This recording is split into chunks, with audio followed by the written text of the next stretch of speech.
Assalamualaikum warahmatullahi wabarakatuh. Saya Nusrat Nugroho. Di sini akan sedikit menjelaskan mengenai dalalah. Dalalah, pengertian dalalah bisa diartikan secara bahasa dan istilah.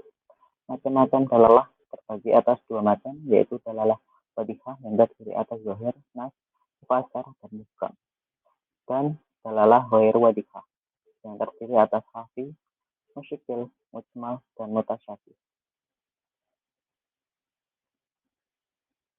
Pengertian dalalah. Dalalah berasal dari kata bahasa Arab dalal yang merupakan bentuk masdar dari kata dala yadillu yang berarti menunjukkan, dan kata dalalah sendiri berarti petunjuk atau menunjukkan. Dan secara istilah, dalalah merupakan menunjukkan suatu lafal nas kepada pengertian yang dapat dipahami, sehingga dengan pengertian tersebut kita dapat mengetahui ketentuan yang dikandung oleh suatu dalil sana.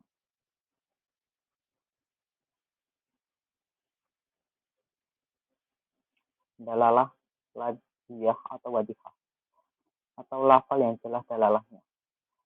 Contohnya zahir, nas, mufassar, dan muhkam. Yang pertama, zahir. Zahir adalah mendengarkan lafal untuk menjelaskan makna.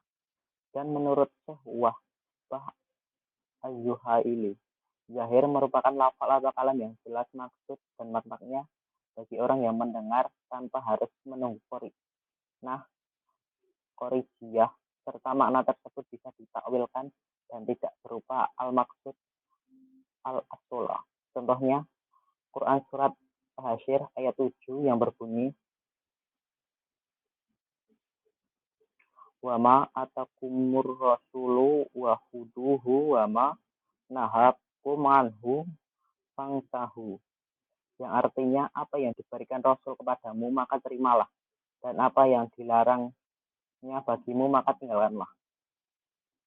Ayat tersebut jelas artinya, yaitu keharusan menaati apa yang disuruh Rasul, baik apa yang disuruhnya dan apa yang dilarangnya. Namun yang menjadi pokok ialah harta rampasan yang diberikan oleh Rasul ketika ia membagi-baginya, maka ambillah, dan apa yang dilarangnya maka hentikanlah. Hukum zahir secara makna adalah wajib, kecuali ada tahlil yang menuntut mengganti dari lafal zahir, maka membutuhkan takwil. Yang kedua, nas. Nas adalah lafal yang dengan sifatnya sendiri menunjukkan makna yang dimaksud secara langsung menurut apa yang diungkapkan dan ada kemungkinan ditakwilkan. Contohnya dalam Quran surat Al-Baqarah ayat 275 yang berbunyi, wa ahallallahu baiha wa harrama riba, yang artinya, dan padahal Allah telah menghalalkan jual beli dan mengharamkan riba. Secara zahir, yaitu pelegalan jual beli dan pelarangan riba. Sedangkan secara nas, yaitu sebagai sanggahan terhadap statement orang Yahudi terhadap riba yang terdapat pada ayat sebelumnya yang berbunyi, innamal baihu mislu riba, yang artinya sesungguhnya jual beli itu sama dengan riba. Dalahnya dari ayat ini adalah jual beli tidak sama dengan riba.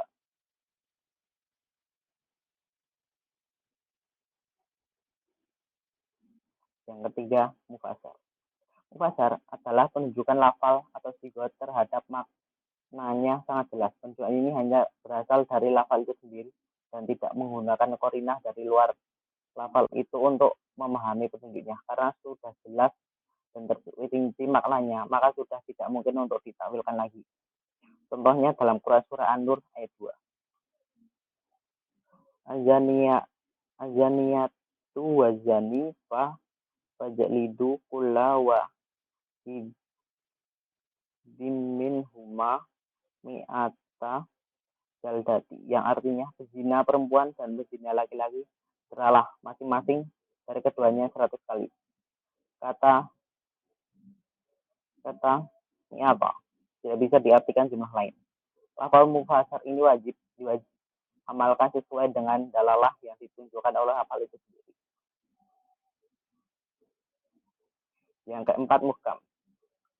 Lafal mubham ialah lafal yang menunjukkan kepada makna sebagaimana dihendaki oleh jiwa lafal itu dan siyakul kalam.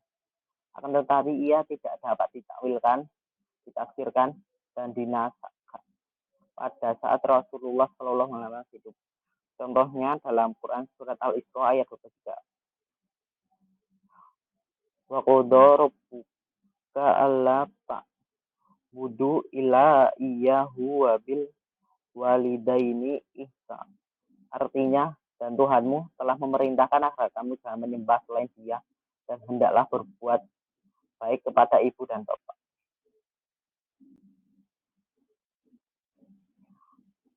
Macam-macam dalalah. Yang kedua yaitu dalalah ghair wadihah atau lafal yang tidak jelas dalahnya.